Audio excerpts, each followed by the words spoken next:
JKB back with another episode. Today I'm doing Skyrim on the show. Thank you so much to Bethesda for sending over the review copy.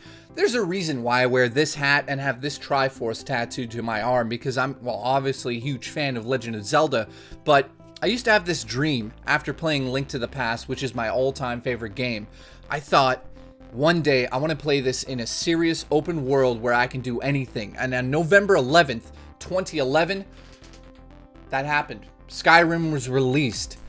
Changed my life. One of my all-time favorite games next to A Link to the Past. And of course, when the Special Edition was announced, I was super excited to get my hands on this. And I'm just going to say, refresher right here, for the people who have never played this, definitely go out there and buy any version of the game. But the Special Edition does have a steep price of entry on consoles. I have no idea why I have to pay full price for a game that is now 5 years old, and I want to give you an example of what you see at the beginning of the game.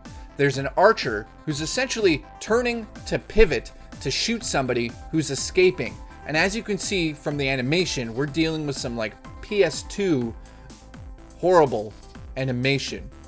And that right off the bat is what you're going to be mostly seeing with the character design and the animation in Skyrim. It was never really a standout feature of the game. It was more about the atmosphere and the sense of adventure.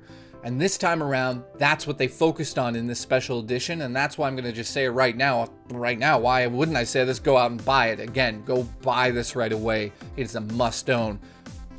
Of course, you've got your remastered art and effects. This is something I really hope that they focused in on, and they definitely did.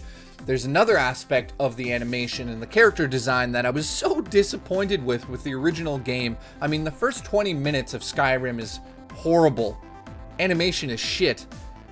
Voice acting is horrible. The way that they introduced the dragon is just not epic. It's just silly, and it's just forced down your throat at the beginning, and I just wished for more. If you like what you're seeing here, subscribe and hit the little bell. That's going to give you notifications when I release a video.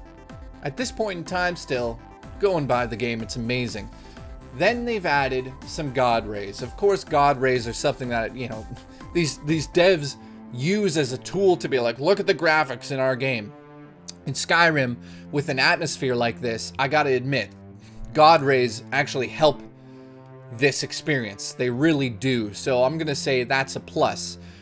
Then they added a lot more reflection in the environment. So when you walk up to the water, you can actually see reflections of things going by, or if you're in a cave and everything's wet, you see light bouncing around now, which is something that is really good in a game like this. When the sense of adventure needs to be there and the atmosphere needs to be right through the roof, and the sense of like the immersion, as I keep saying on this show, needs to be there.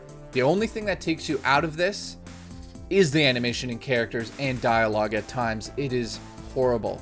They've also fixed the snow and the water effects. The water looks spectacular in the game now. This is a big thing that a lot of people have been wanting on a console version, and that is mod support for consoles. Oh, you know what?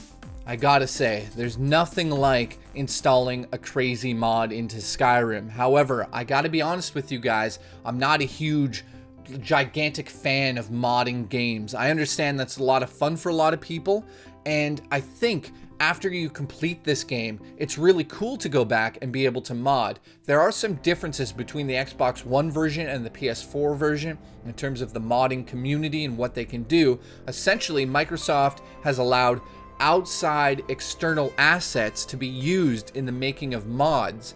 They also allow 5 gigabytes, while the PS4 only is doing 1 gigabyte allowance of internal mods. This means that you can only mod the assets in Skyrim. You cannot add outside external assets to that version.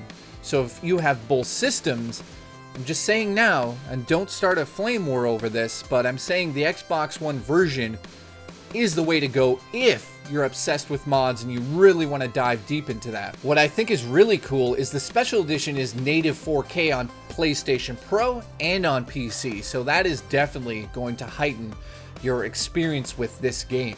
My overall score for this is 8.5 out of 10. Some of the things that are absolutely a travesty have to be the character animations and the character design. I just don't understand why they didn't fix that. In terms of the rest of the game, wow, it looks stunning at times. The water, the snow, everything really comes together. This is the definitive version, and hopefully they don't regurgitate it later down the line. If you like what you saw here, click my logo. You can subscribe that way, or you can check out some of my past reviews. Thank you for watching.